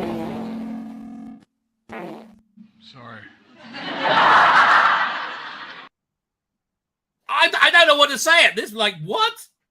I've been a significant. Sorry. So I thought, had that been dubbed on? No. Look at it say. So all this is good compared to this one, which is a bit creepy, which leads with a nice segue. Like this video, this clip should have him like definitely investigated. You're good. Let me whisper a secret. Don't tell mommy what I told you. What? You got it? Yeah, it's like such a pedo. Like, if you just smile at kids, it makes them feel. I'm recording. Oh, you're recording. I better film me. That's messed up, mate. That is messed up. Yeah. You're good. Let me whisper a secret. Don't tell mommy what I told you. Okay, that's the most disturbing thing. You got it? I'm recording. Oh, you're recording. I better film me. Recording. It's okay. The FBI will just have you killed. No worries. So that segues quite nicely into this bit of weirdness. So this movie, Sound of Freedom, came out, is doing very, very well, right? And highlights a very real problem of sex trafficking. Sex trafficking, I think, in a fucking lucky at this point. It's really disgusting, right? It's really terrifying. It's really disgusting. It's really common. It's catching up with drug trafficking. It might even have overtaken it by now, right? So Sound of Freedom, the QAnon-adjacent thriller seducing America. Well, again, why are you, The Guardian, so eager to say, oh, no, there's no grooming, nothing bad's going on to children? Why are you so fucking keen to say that, right? It makes me feel that you're a pedo cunt, right? It makes me feel that you're a pedo weirdos, right? And I don't think that's a very good thing to be, baby. Okay, I don't think so. They have been trashing this movie left, right, and center for the QAnon adjacent threat. Are you out your fucking mind? Okay, there's a reason the U.S. government opened borders for children, and they've been shipped all across America to who knows where, right?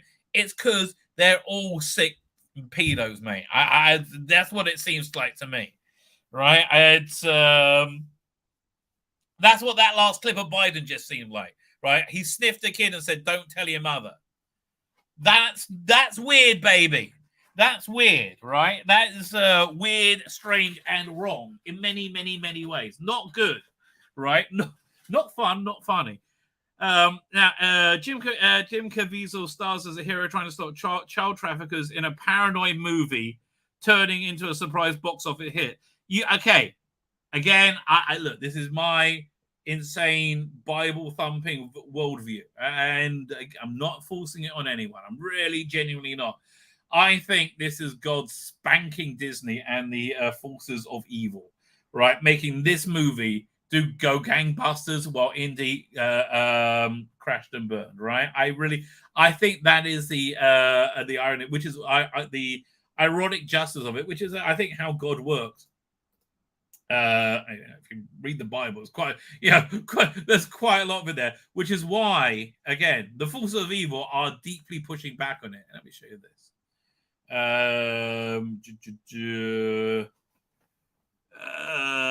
Where is it? I've got so many of these things, right? Where is it? Where is it? It's I wish you could see the titles I've given everything. Greatest haircut ever. We watched that already.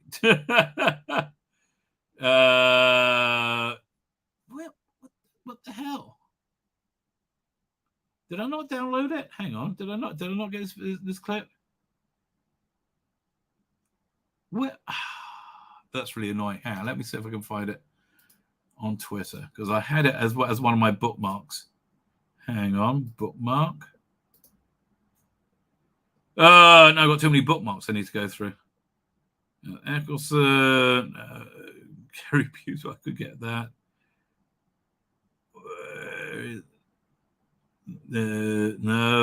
No. Nearly. Yeah, I'm just going back through like a sea of weird shit.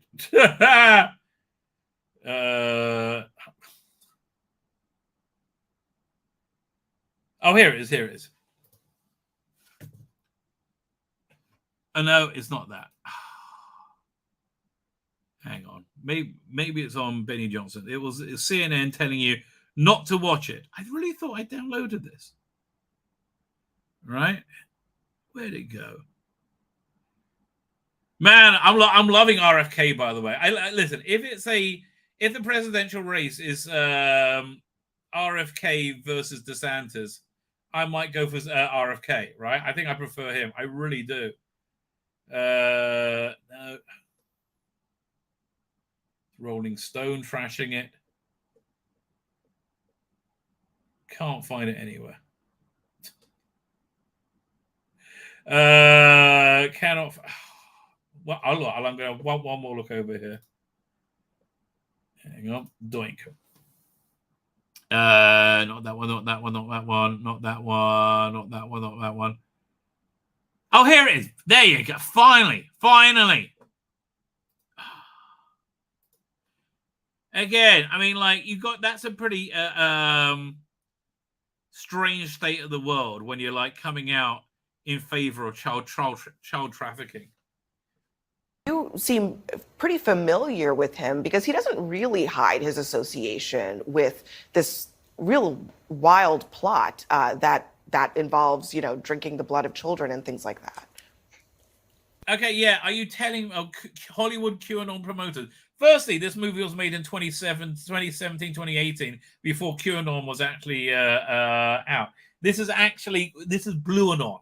Blueanon conspiracy theory. No, he doesn't hide it at all. And you have a lot of people who are in this world of QAnon who say, oh, they don't know what that is. They've never heard of it. They're just asking. Again, it's like NMD, QAnon. It's just a basket you can put people in. So to say what they say is wrong, it doesn't matter. Questions with somebody like Jim Caviezel, he is openly embracing it. He's openly using its catchphrases and its concepts. He's speaking at QAnon conventions. And this film is... There are no QAnon conventions, you lying piece of shit. Being marketed to either specific QAnon believers or to people who believe all of the same tenets as QAnon, but claim they don't know what it is. Yeah, and the Sound of Freedom does focus on... I've never looked at QAnon. And again, you want to tell me there is no child trafficking? Really? Hang on. I wasn't going to download this clip because I found it too disturbing. And there's also something from Alex Jones stopping child traffickers I saw today as well. These people are just scum. I mean, again, when you're coming down in favor of child trafficking, that's not a good look, baby, right? That is not a good bloody look. Hang on. Downloads. Child trafficking. Right, let's keep listening to their bullshit. Real issue of sex trafficking. But that theme, it's sort of like that kernel of truth that feeds the QAnon conspiracy theory. What, of child sex trafficking? Yeah, it might do that, yeah. Tell us how those two things work together. Sure. And the most durable and the most believable conspiracy theories are not entirely false. There's something in them. What, like Russian collusion? That Trump colluded with Russia during the 2016 election? That one? Or that Hunter Biden's laptop was Russian disinformation? Or Jesse Smollett was attacked by MAGA white supremacists, probably the guys from the Indiana Jones movie, in the middle of Chicago at 2 a.m, right? Yeah, you mean those conspiracy theories? Do you mean those? No. that is true and the rest of it is false, but the believers point to the one true thing and they say, oh, you don't believe that this particular thing is true. In terms of child trafficking, we know trafficking is real. We know it has real victims. No one is denying that. Yeah, but what you're denying is you like it, and you do like it. But these films are created out of moral panics. They're created out of moral panic. Oh, no, we're panicking because children are being raped en masse and murdered. Yeah, how bogus terrible. Statistics.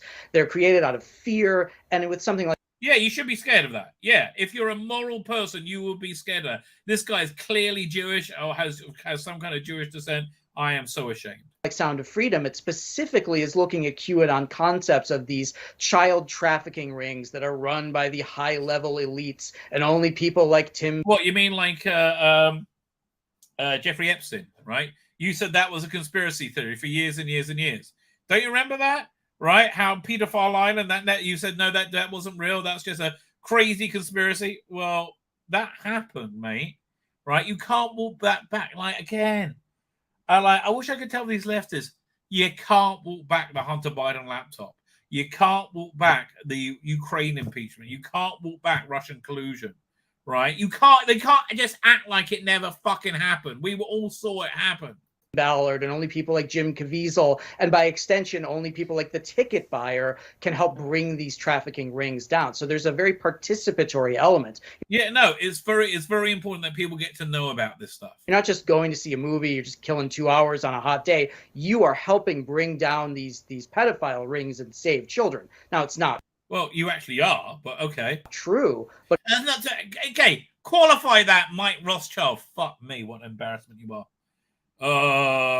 You know, they say when the Jews left Egypt, right, during the Exodus, there was a bunch of Egyptians that came with them. Everybody who that was at Mount Sinai at the time of the giving of the Ten Commandments.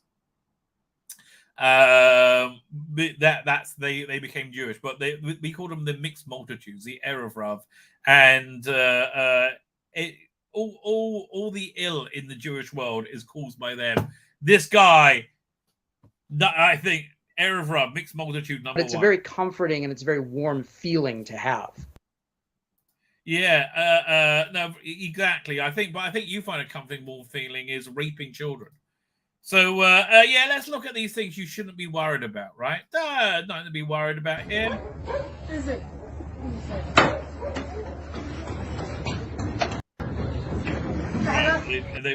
People come to try and open stuff.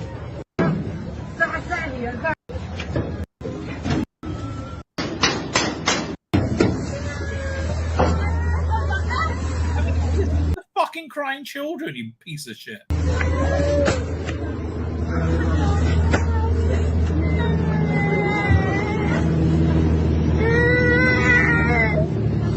Yeah, this is just moral panic. It's just moral panic. Nothing to worry about.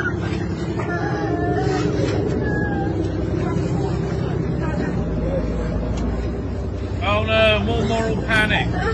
Drunk children. Drug kidnapped children that are destined to be raped and murdered.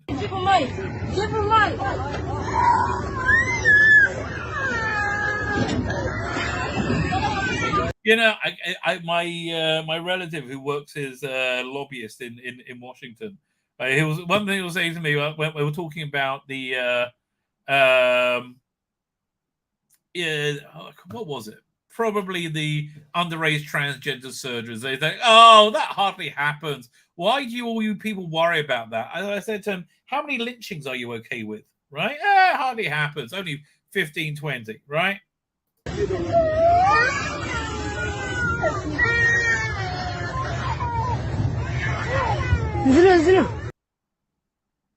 I mean, like, this is just horrific. I'm sorry.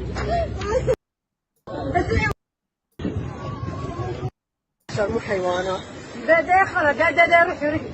it's an Arab country, and I have to say, I don't know what country this is, but kudos to you guys. Really, absolute kudos. Good for you. Oh, man. It's horrific.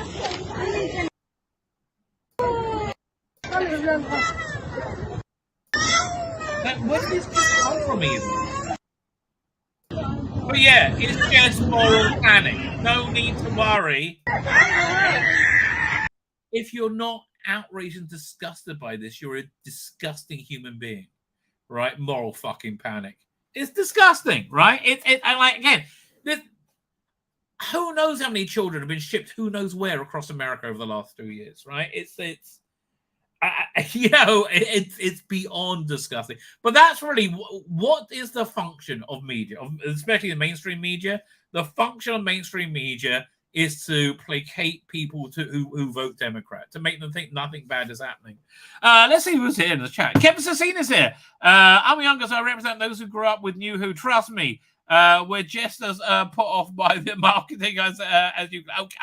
Okay, it's nothing to do with New Who or Old Who. It's to do with being a normal, decent human being, right?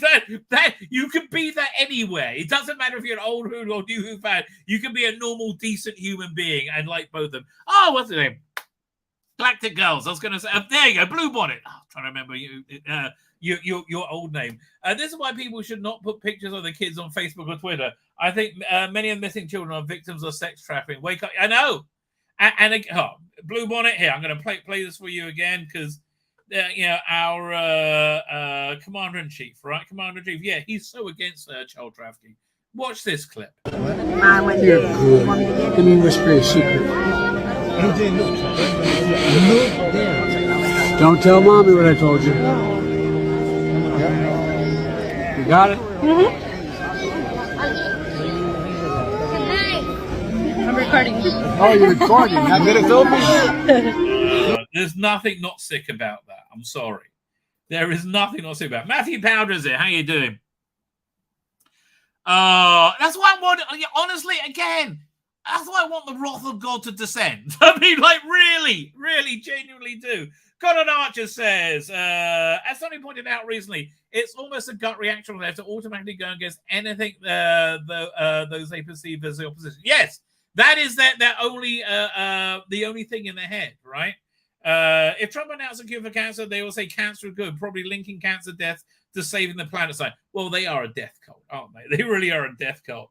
Yeah, no, absolutely, it's bizarre beyond bizarre. But again, listen, I think we had a bunch of people over for Sabbath yesterday for lunch, and I was saying to them, look, you've got to look at the way things are going. We have a concept called muzzle, which is kind of translated to luck, right? Now, luck was certainly with the Bidens of the world for the last few years, right? 2020 election, muzzle was certainly with them, right? And they were able to have the safest and most secure election of all time where clearly nobody cheated. Clearly, absolutely nobody cheated, right? But if they did, the luck was certainly with them.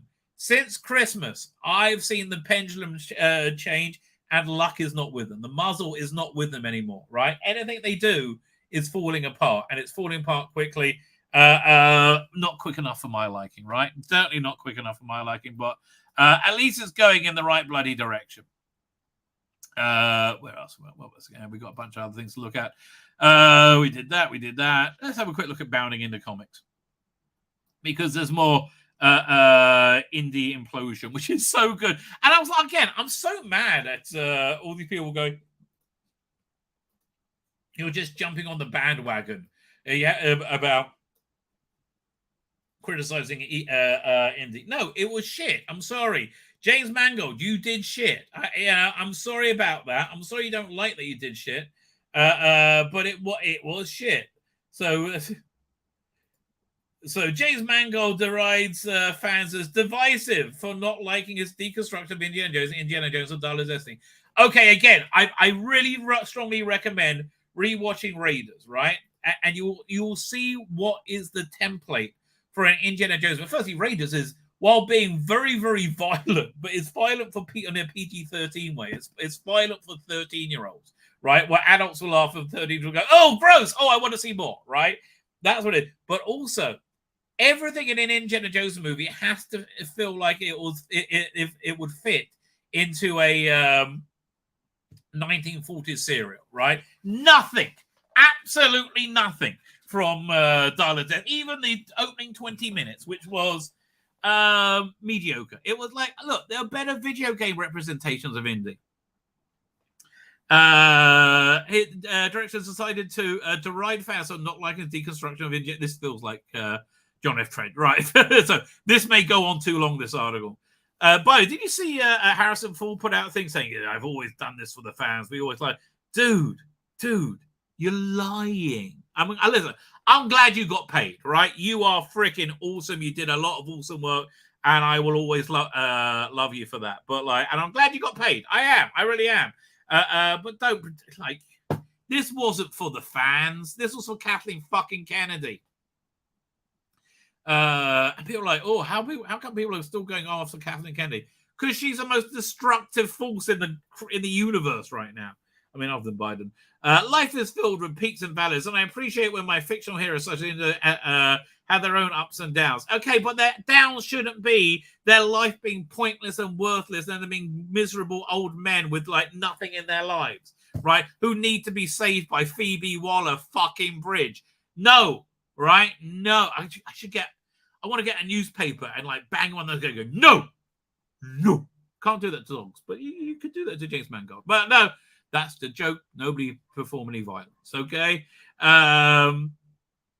So why does segment always seem to only want these legacy characters to be infallible?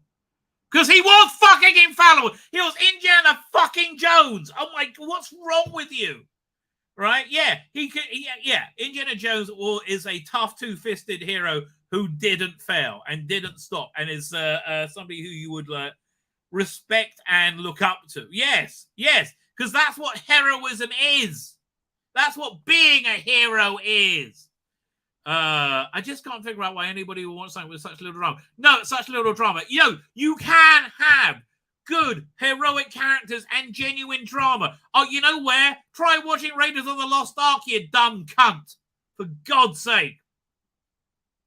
Well, there's a point where these characters become symbols more than a character. So it becomes this anxiety that you examine humanity of a hero. You sometimes weaken them. Yes, you shouldn't do it again.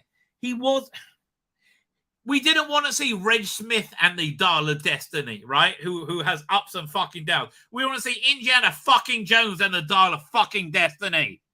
Oh, and we didn't. We didn't get that, you smiling little moron. Oh, God. I hope this ends your career. I hope it ends Phoebe Waller-Bridge's career. I really do. That'd be wonderful. And honestly, I can't speak for how fans relate and wrestle with the... I mean, okay. The movie is about an absolutely miserable, empty, lost, broken, depressed Indiana Jones, right? Living in a shitty little, tiny apartment on his own in New York, being disrespected by the world around him, which he doesn't understand, right? And so, when he goes on his last adventure, it was like, yeah, anything is better than this shit. How much stronger would it be if he was living the life he should be living in some villa in Florence? Right, in retirement, some consultant to a museum there, right? And it also would have tied into Galileo, but I don't think they knew that at the beginning when they're filming it, right? And he was living with Karen Allen, and he had the life, right? And eventually, so then he has to pick up the hat and the whip again. Then it actually means something. He's got something to lose.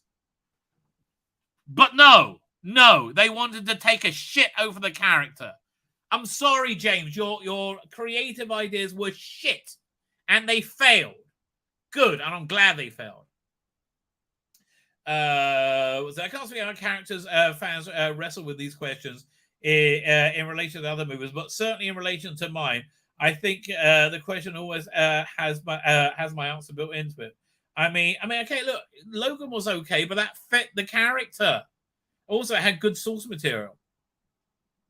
I mean, I think you can sense already addressing good drama gives a hero a problem.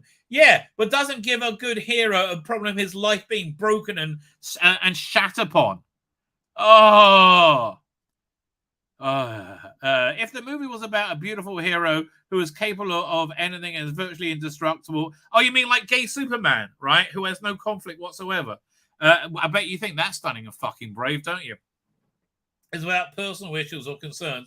Again, You can have drama without having your life being worthless shit. And then you just have a fashion video with action. That's exactly what you made, right? And your MAGA hating bullshit of the CIA, white supremacist Nazi alliance under a black girl boss who didn't pick up on any of this. Dumb. See, that's where dumb creative decisions come from. Wanting to shoehorn your idiot agenda in, right? Fuck off. Again, your steering hatred of people who don't share your political bias, your political bigotry, right, is palpable. I'm a fan of starting a character in one place and going to another. He had no arc whatsoever. He had nothing. His life was empty, and then Phoebe Waller-Bridge knocks him out and drags him back home and gets him back together with Karen Allen. Because it's, by the way, and you only ever get the map thing. You know, the Indiana Jones map thing. Da, da, da, da, da, da, da. You only get that when Phoebe Waller-Bridge. When he's flying without Phoebe Waller-Bridge, you just get a flashback. Movies are continuing by definition in drama. A character starts in one place and ends another. Not Indiana Jones in this movie. You dumb idiot. Oh, my God. Mangold then accused the critics of deconstruction of being very divisive when it was his and Lucasfilm's choice to deconstruct Indiana Jones in the first place. Yeah.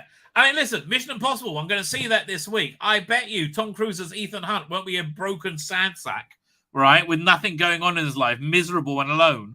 No, I bet he'll be Ethan fucking Hunt. I saw Mission Impossible 1 last night. Man, okay, Mission Impossible 1 is like Mission Impossible Begins. I mean, it's like they take a piss over Jim Phelps' character, but it is like, because he's so young in that, and he's not like the leader, and that's how he becomes the leader in this. So it's like a weird prequel movie. I did enjoy it though. Where are we up to? So people want to be divisive in this age of social media. They can focus on where the character starts as opposed to where he ends.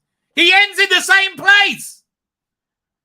Or they can focus on Phoebe Waller-Bridge though. Oh, she's all set up for sequels. No one's going to see it. They can focus on where it ends as opposed to where it started. Yeah, exactly. Not that much difference. In reality, Harrison Ford playing the character is tracing an arc that he's been changing throughout the whole picture.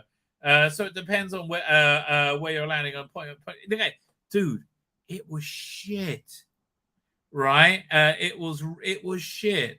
Ironically, Mangold previously admitted the deconstruction of Indiana Jones and moviegoers will have to readjust and retool their brains for this guy. Well, how'd that work out for you, mate? It worked out pretty good for Sound of Freedom. After claiming no test screenings, Indiana Jones Dawn of Destiny director James Mangold now says that Steven Spielberg screened it 7 times. Why? I don't know, mate. I don't know. Blue Beetle's going to be about open borders immigration. Who couldn't see that one coming? But there was the one about the alternative endings. Where is this? Warner Brothers discoveries from the Vietnam banning of Barbie over alleged map reference to China territorial. Doctor Strange Multiverse of Madness reported cost nearly $100 million more than originally estimated in production. Here, that's what I wanted to look at. Alleged alternate ending details for Indiana Jones Dawn of Destiny emerged, claim Phoebe Waller-Bridge character takes Indy's hat. Believe that completely. Okay? I believe it completely. The new rumor, courtesy of Stupid WDW Pro, they're good. I would trust them. But comes with numerous rumors of Lucasfilm and Walt Disney Company plan to have a Phoebe Waller-Bridge character take over the Indiana Jones franchise. Well, that was obviously what the movie was about, right? Again, when she became an action hero at the end, it was about her becoming the Indiana Jones action hero. Back in 2021, Doomcock, Overlord DVD shared a number of sources informed there were 2 endings are supposedly being considered in the script. I guess they've been written and they're going to shoot both. Both endings allegedly have old Indiana Jones dying at the end of the movie, but one is one of the rumors. Young Indiana Jones dies alongside the old Indiana Jones, and Phoebe Waller-Bridge swoops in like a vulture and picks up the hat and takes his place moving forward. Yeah, apparently the closing montage will be Phoebe Waller-Bridge doing iconic indie stuff like running up, being chased by the giant boulder. Phoebe Waller-Bridge is being tipped to replace the veteran actor as a female version in the fictional as a fictional professor of archaeology in adventure movie franchise. And Kathleen Kennedy was saying it's entirely feasible, right? It will be a huge statement and a great role for Phoebe. So editor Kate Hind said about the rumor. Another source says that the gossip on the set is the character will slot into the leading role. Yes, I believe all of that. Right? We've been told 6 of the endings have been tested, and the best one gets 35% approval from the audience. That must be the one we saw. We've been told that Bridge put the hat on in every ending he had. All my spies said that Phoebe Waller-Bridge puts on Indy's hat and picks her in a stunning and brave display of girl power. She becomes the bestest Indy ever at the end of all 6 versions of the movie. I so believe this. Now seen in June from WD Pro, she has highly specific details about the ending and how Phoebe Waller-Bridge's character would take Indiana Jones' hat and seemingly the franchise. Thank God. Okay, the scuba says Indiana Jones was going to be laid dying in the grass with Archimedes, but he was going to convince Waller-Bridge to leave him there and save Teddy. Oh yeah, her whatever sidekick, and the others, and go back through time. She couldn't take him with them, and he would give her a hat and tell her it's time for her adventures. Yada yada yada.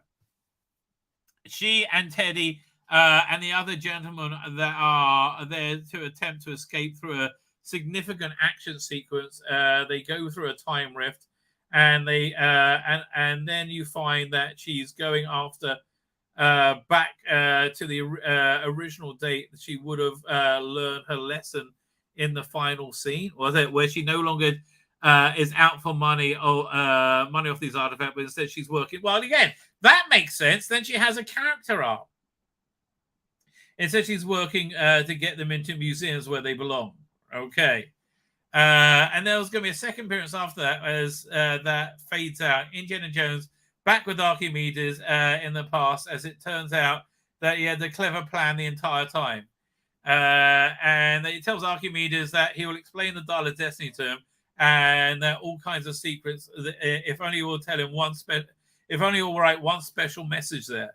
And he has, so he has him do that in the language Indy knows. The message is something to the effect of, you tell her and tell him he'll die if he goes to war. Oh, must be about Mutt, right?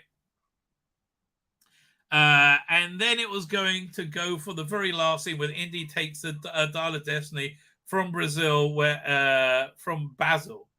Okay, and it goes to where Indy takes the Dial of Destiny away from where he's supposed to destroy it, and he sees a message in the language, and he understands it, and he gets a whole wide-eyed and shocked, and he was going to the end of the film. It left audiences hanging to whether or not it was successful in saving the marriage, and Mutt was based on that message sent. Okay, the new rumor comes amid Harrison Ford admitting the Spanish language outlet Espinov is the last thing he shot with Karen Allen, which led to much as I believe he was indeed reshot. Well, reshoots are pretty obvious. He said, we did a little work on the ending, which is the last thing I shot with Karen Allen. There have been, who has been a substantial part of the whole thing, but it appears the story, and this story only briefly at the end, but with a very strong emotional hook. I felt that the sense of accomplishment, I'm proud of the film, happy with the film. Well, okay, good for you, mate. I think you're happy with the paycheck, okay? And good for you. You deserve it, right? I really enjoyed the whole process of making the film. I'm very happy with it. So I left the set that day content. Well, nobody left the cinema content, mate. So we have a completed film. And maybe another ending to shoot and record, maybe in a couple of weeks. So this guy, Joseph Campbell, says, last night, Don Williams told the audience that they're shooting a new ending for Indiana Jones in a couple of weeks. Yeah. And this was the better ending. Amazingly enough, right? This was the better ending. It's just mind-boggling, right? Absolutely mind-boggling. I think I was shooting for blah, blah, blah, blah, blah. Fine. Basically, that's done. Okay, fine. Wigs are late, whatever. But thank God it's over, right? It's over. And again, I like that this is really, really crushed Disney, right? I hope to see them be much more crushed in the future. Fine. I think that's pretty much everything we're going to get to tonight. Next, we're going back on Tuesday, where I am looking forward to reading this article. We'll be going over Star Trek Strange New Worlds. We'll read this as well. Representation. People with disabilities. Again, taking out this character was a terrible idea. Right? It was an absolutely terrible idea. And we've got a bunch of articles to get to. Let's have a look, see what articles we got. Hang on. Doink. Doctor Who. Not doing that article. Maybe that one. I don't know. God, this is the third time they've written this article. They want a Absalom Dark series. Okay, we have a lot of stuff I can go over and rip the piss out of. Probably tomorrow, right? Probably tomorrow it'll be a pre-record, and then Tuesday back live, baby, back live. I might be back either on Wednesday or Thursday. It depends what day I'm seeing Mission Impossible, which I am I'm very excited to look at. Right? Ray Williams said he bought the 3 4K steelbooks, never buying Indiana Jones. Right? Indiana Jones and the deconstruction of Doom. Oh man, we didn't get to the Doom stuff either. Okay, we'll do that on Tuesday as well. Right? Every cut sounds dreadful, says Matthew Pounder, because every cut it has failed horribly and it deserved it. And again, I'm really annoyed when people say, why are you just ranking on this movie? Because it was shit. Because it deserves to be ranked on. Fine. With that, ladies and gentlemen, I'm going to wrap up. Thank you for joining us. Please like, share, subscribe. Definitely subscribe, especially on Rumble. That is great. Oh, but on YouTube as well, right? My YouTube is withering. Right, it's gone down about 30 subscribers over the last couple of months. So you can hit the subscribe button on YouTube. That'll be a fan-dabby, a double dozy. Fine, I've hit the end broadcast button. I'm going to say good night, good luck, and may your God walk with you. I'm going to hit